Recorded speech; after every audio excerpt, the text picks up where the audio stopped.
નમસ્કાર. વંદે માતરમ. શ્રી વશિષ્ઠ વિદ્યાલય વાવ ગુજરાતી માધ્યમમાં હું દેસાઈ જનકબેન આપ સર્વ વિદ્યાર્થી મિત્રોનું હાર્દિક સ્વાગત કરું છું. આજે ધોરણ 9 ની અંદર આપણી પરીક્ષા એકદમ નજીક આવી રહી છે ત્યારે પુનરાવર્તનનો વિડીયો ઉતારેલ છે. તો પુનરાવર્તનમાં વ્યાકરણનો વિડીયો છે. વ્યાકરણની અંદર કઈ રીતના પૂછાઈ શકે. તો પહેલો પ્રશ્ન છે જોડણી સુધારીને લખો.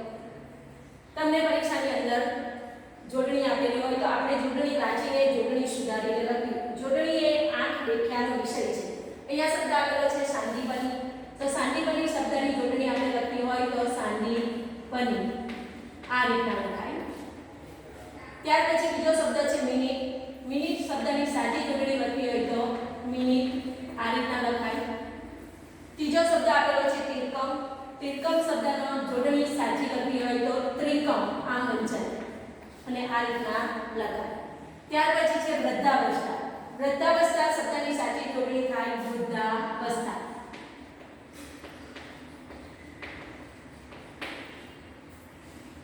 ચોથો શબ્દ આપેલો છે ગુર્જરી. ગુર્જરી શબ્દની સાચી જોડણી ગુર્જરી આ રીતના લખી શકાય. અને છેલ્લો શબ્દ છે દૂરબીન. દૂરબીન શબ્દની સાચી જોડણી લખો તો દૂરબીન આ રીતના લખી શકાય. ત્યાર પછી બીજો પ્રશ્ન પૂછાઈ શકે કે ધ્વનિ છૂટા પાડવા. ધ્વનિ છૂટા પાડવા એટલે અહીંયા શબ્દ આપેલો છે આધ્યાત્મિક. આધ્યાત્મિક શબ્દની સંધિ છૂટી ધ્વનિ છૂટી પાડીએ આ પ્લસ ધ કોડો પ્લસ ય કોડો પ્લસ આ પ્લસ ત કોડો પ્લસ મ કોડો પ્લસ અ પ્લસ ક કોડો પ્લસ અ. ત્યાર પછી બીજો શબ્દ છે સાક્ષાત્કાર. સાક્ષાત્કાર શબ્દની ધ્વનિ છૂટી પાડીએ સ કોડો પ્લસ આ પ્લસ ક કોડો પ્લસ સ કોડો પ્લસ અ આ પ્લસ ત કોડો પ્લસ ક કોડો પ્લસ આ પ્લસ ર કોડો પ્લસ અ. ત્યાર પછી ચોથો શબ્દ આપેલો છે જગન્નાથપુરી. જગન્નાથપુરીની સંધિ છૂટી પાડીએ જ કોડો પ્લસ ગ અ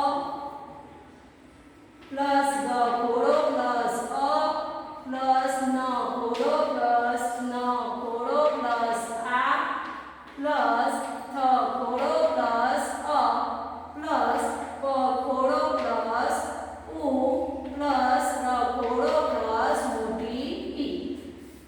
સ્વચ્છતા શબ્દની ધ્વનિ છૂટી પાડીએ સ કોડો પ્લસ વ કોડો પ્લસ અ પ્લસ ચ કોડો પ્લસ છ કોડો પ્લસ અ પ્લસ ત કોડો પ્લસ આ.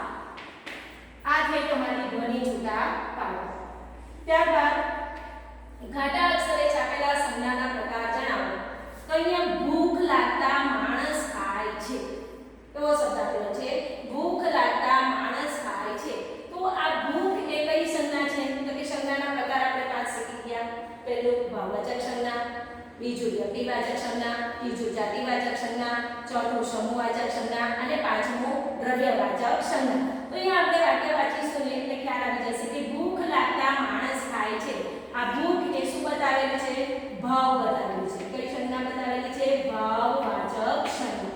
ત્યારબાદ માણસમાં અને પશુમાં ફરક છે. માણસ અને પશુ એ બંનેની શું બતાવેલી છે? એની જાતિ બતાવેલી છે. શું બતાવેલી છે? જાતિ બતાવેલી છે. ત્યારબાદ ભારત એક મોટો સંપન્ન દેશ છે. એ ભારત શબ્દ એ વ્યક્તિવાચક સંજ્ઞા તરીકે આવી શકે. અગાધ જળમાં પ્રવેશિત કાળને વહવરે. જળ જળ એટલે પાણી. તો જે દ્રવ્ય હોય એ દ્રવ્યને આપણે શામાં લખી શકીએ? તો કે દ્રવ્યવાચક સંજ્ઞાની અંદર આવી શકે. ત્યાર પછી પાઠનું ઉદાહરણ છે કીડીઓ સહકુટુંબ મિત્ર મંડળ સહિત આવે છે. મિત્ર મંડળ એટલે મિત્રોનો સમૂહ. તો જ્યારે સમૂહનો ઉલ્લેખ થયો હોય ત્યારે એ સંજ્ઞા કઈ સંજ્ઞામાં જતું રહે? તો કે મિત્ર મંડળ એ સમૂહવાચક સંજ્ઞામાં જતું રહે. તો આ રીતના તમને પરીક્ષાની અંદર ઘાટા અક્ષરે છાપેલ સંજ્ઞાના પ્રકાર જણાવો તો આ રીતના તમે લખી શકો. ત્યારબાદ છે વિશેષણ શોધી તેના પ્રકાર જણાવો. તો વિશેષણની અંદર આપણે જોઈ ગયા કે સંખ્યાવાચક વિશેષણ, સાર્વનામિક વિશેષણ, સંબંધવાચક વિશેષણ. તો અહીંયા મેં ઉદાહરણ આપેલું છે 5 માણસો ભેગા કામ કરતા હોય છે. તો આમાં તમારે વિશેષણ શોધવાનું છે. તો અહીંયા 5 એ વિશેષણ છે અને એનો પ્રકાર થાય સંખ્યાવાચક વિશેષણ. શું થાય? સંખ્યાવાચક વિશેષણ.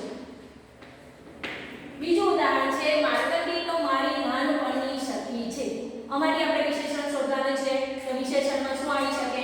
મારી. મારી વિશેષણનો પ્રકાર થાય મારી એ સાર્વનામિક વિશેષણ છે. ત્યારબાદ ત્રીજું ઉદાહરણ છે 100 વર્ષ જીવનાર સદ્ગુણી બાળક. અહીંયા સદ્ગુણી શબ્દ એ ગુણવાચક વિશેષણ છે. સદ્ગુણ એ શું છે? ગુણવાચક. એનો ગુણ બતાવેલ છે એટલે એ શામાં જઈ શકે?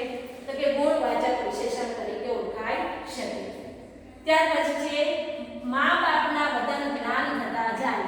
તો મેં તમને સંબંધવાચક વિશેષણની વ્યાખ્યા શીખી છે કે નો, ની, નું, ના વિભક્તિના પ્રત્યયો આવે તો એ શામાં જતું રહે? સંબંધવાચક વિશેષણમાં જતું રહે. તો અહીંયા મા બાપના એ શું આવશે? સંબંધવાચક વિશેષણ.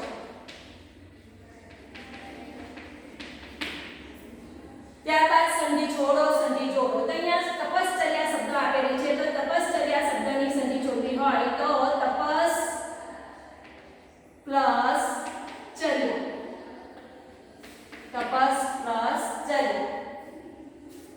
બીજો શબ્દ છે કુલોદ્ધારક. કુલોદ્ધારક શબ્દની સંધિ જોડી પાડીએ કુલ વત્તા ઉદ્ધારક.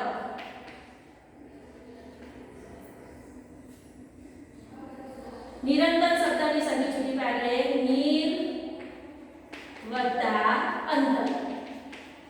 એ જ રીતના સંધિ છોડો, એ જ રીતના સંધિ જોડો. તો અહીંયા શબ્દ આવેલો છે યાસ્ક વત્તા આચાર્ય.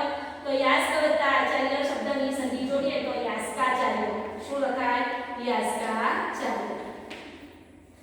બીજો શબ્દ આવેલો છે હિમ વત્તા આલય. તો હિમ વત્તા આલયની સંધિ જોડીએ તો હિમાલય. હિમ વત્તા આલય બરાબર હિમાલય.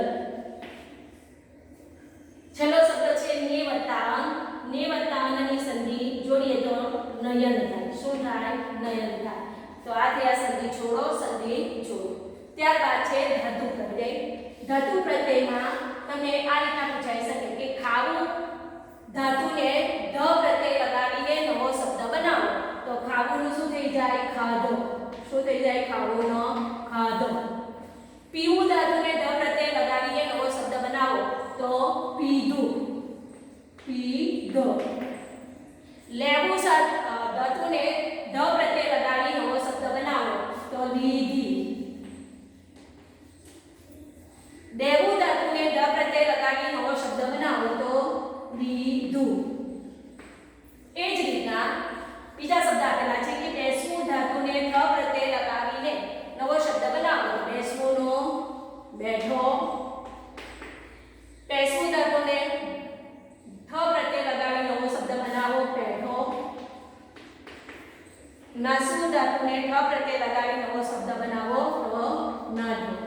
તો આ રહ્યા તમારા ધાતુ પ્રત્યય. ત્યાર પછી સર્વનામ શોધો. તો ઉદાહરણ આપેલા છે એમાંથી આપણે શું શોધવાના છે? સર્વનામ શોધવાના છે. તો મારું, તમારું, આપણું, આ, એ, એનું, તમો આ બધા શું થઈ જાય? સર્વનામ થઈ જાય. તો અહીંયા પહેલું ઉદાહરણ આપેલું છે તમો પાસ અમો વિદ્યા શીખતા તને સાંભળે રે. તો અહીંયા સર્વનામ તમો, અમો અને તન આ ત્રણ સર્વનામ છે. ત્યારબાદ બીજું ઉદાહરણ છે મેં એ જાતે ઉછેરી છે. તો મેં એ શામાં આવી શકે? સર્વનામમાં આવી શકે. ત્રીજું ઉદાહરણ છે અમે ભમ્યા અહીંના ખેતરમાં. તો અમે શબ્દ સર્વનામની અંદર આવી શકે. ચોથું ઉદાહરણ છે આ એક જ ફરિયાદ હતી. તો આ શબ્દ એ સર્વનામની અંદર આવી શકે.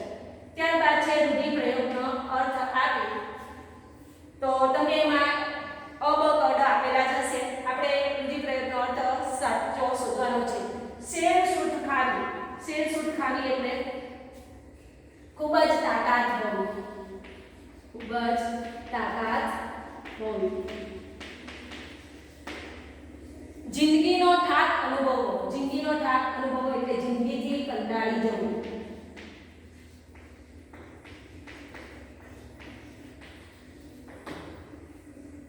હૃદય સાથે ચાપવું. હૃદય સાથે ચાપવું એટલે પ્રેમથી ભેગવું.